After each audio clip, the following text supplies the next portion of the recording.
Hi, my name is Jason Kazwitz, and I want to thank you for joining me on the way. The topic today is just to stand and to be strong. This Christian walk may sometimes feel difficult. We're truly living in a very unique time. I truly believe that we're in a time of great testing, and we're entering a time where one's faith will truly be tested. Time seems to be changing rapidly, and the world seems to be changing. But what we need to understand is that this has all been prophesied, and it's basically prophecy that's coming to fulfillment. So we thank God for His Word. But I truly believe that we're at a time where you'll see that many will leave the faith. And I'd like to take a look at 1 John chapter 2, verse 19. And it says here, "They went out from us, but they did not really belong to us. For if they had belonged to us, they would have remained with us. But their going showed that none of them belonged to us." In this passage, John is stating the reason for many who joined the church, and they probably joined it for the wrong reasons. Many people today call themselves Christians, and they're really not Christians. They joined the church because they may have been brought up in the church. They may have went to church, or they go to church on Sundays. And it's interesting because that was me years ago. That I was that person that would come on Sundays, call myself a Christian, and the rest of the week was kind of mine. Then you have these Christians that kind of just show up. But when they show up, they don't, they go to get served. And they basically truly don't understand the true meaning of being a Christian is.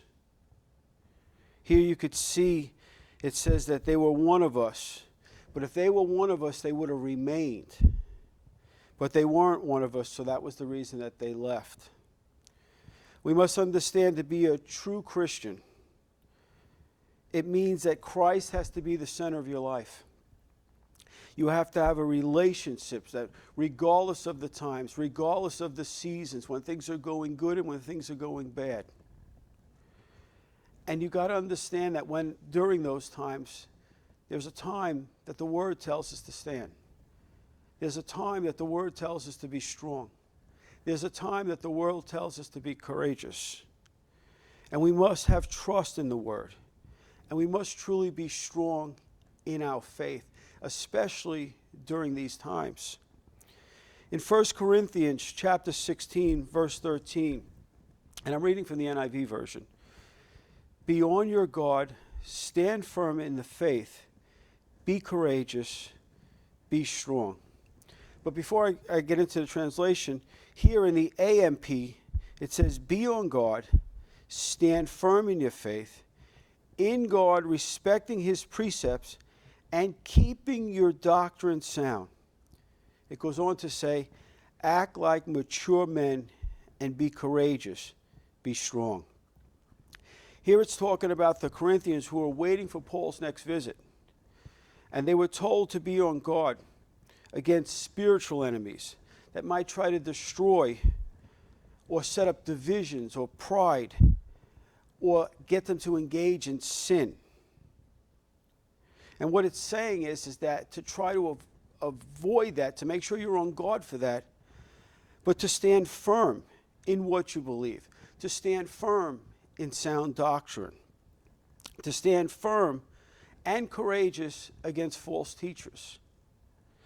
It's interesting, it's kind of like what's going on today. You have so many churches that do not adhere to this very passage. How many of them during the pandemic, they ended up allowing fear to set in, and they weren't firm. They weren't standing on the Word. They weren't being courageous. And many of them truly don't teach sound doctrine. And now I'm not looking to put church against church. That's not what I'm looking to do. But what I am trying to do is to call out and to make sure that the word and sound doctrine is truly taught. But here at Tabernacle, under our pastor, thank God, we're taught sound doctrine. We are taught to act like men. We're taught to be strong and to stand in our faith.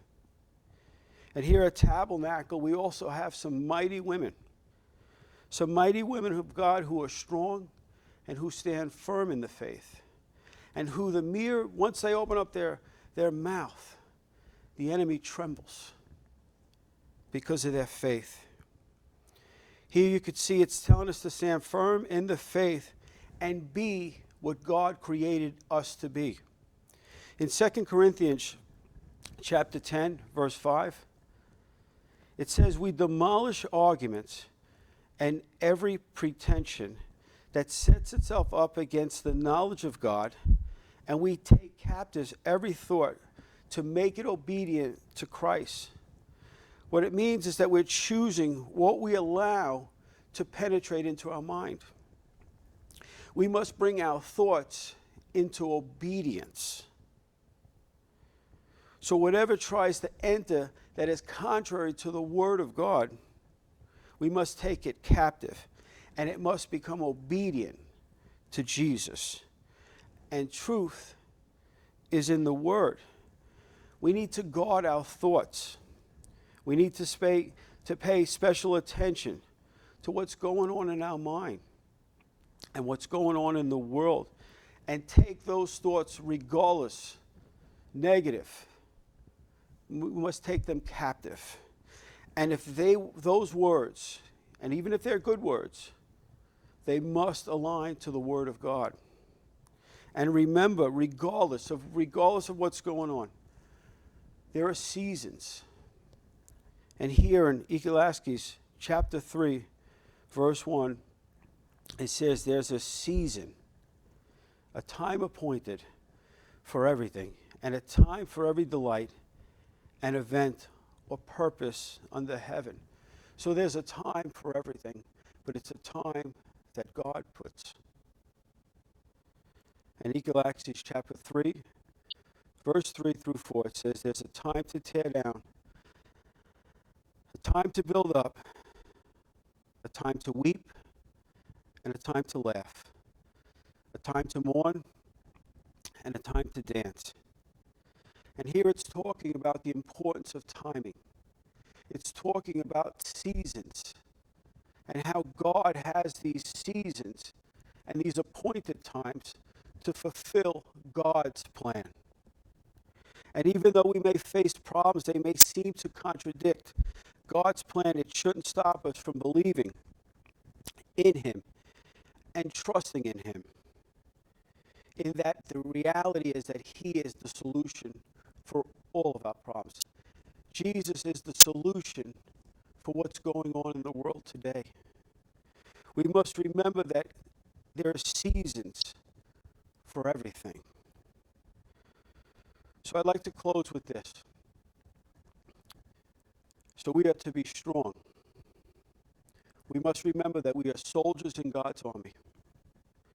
We must understand that we are in warfare. So we stand strong, we have faith, and we believe in Jesus.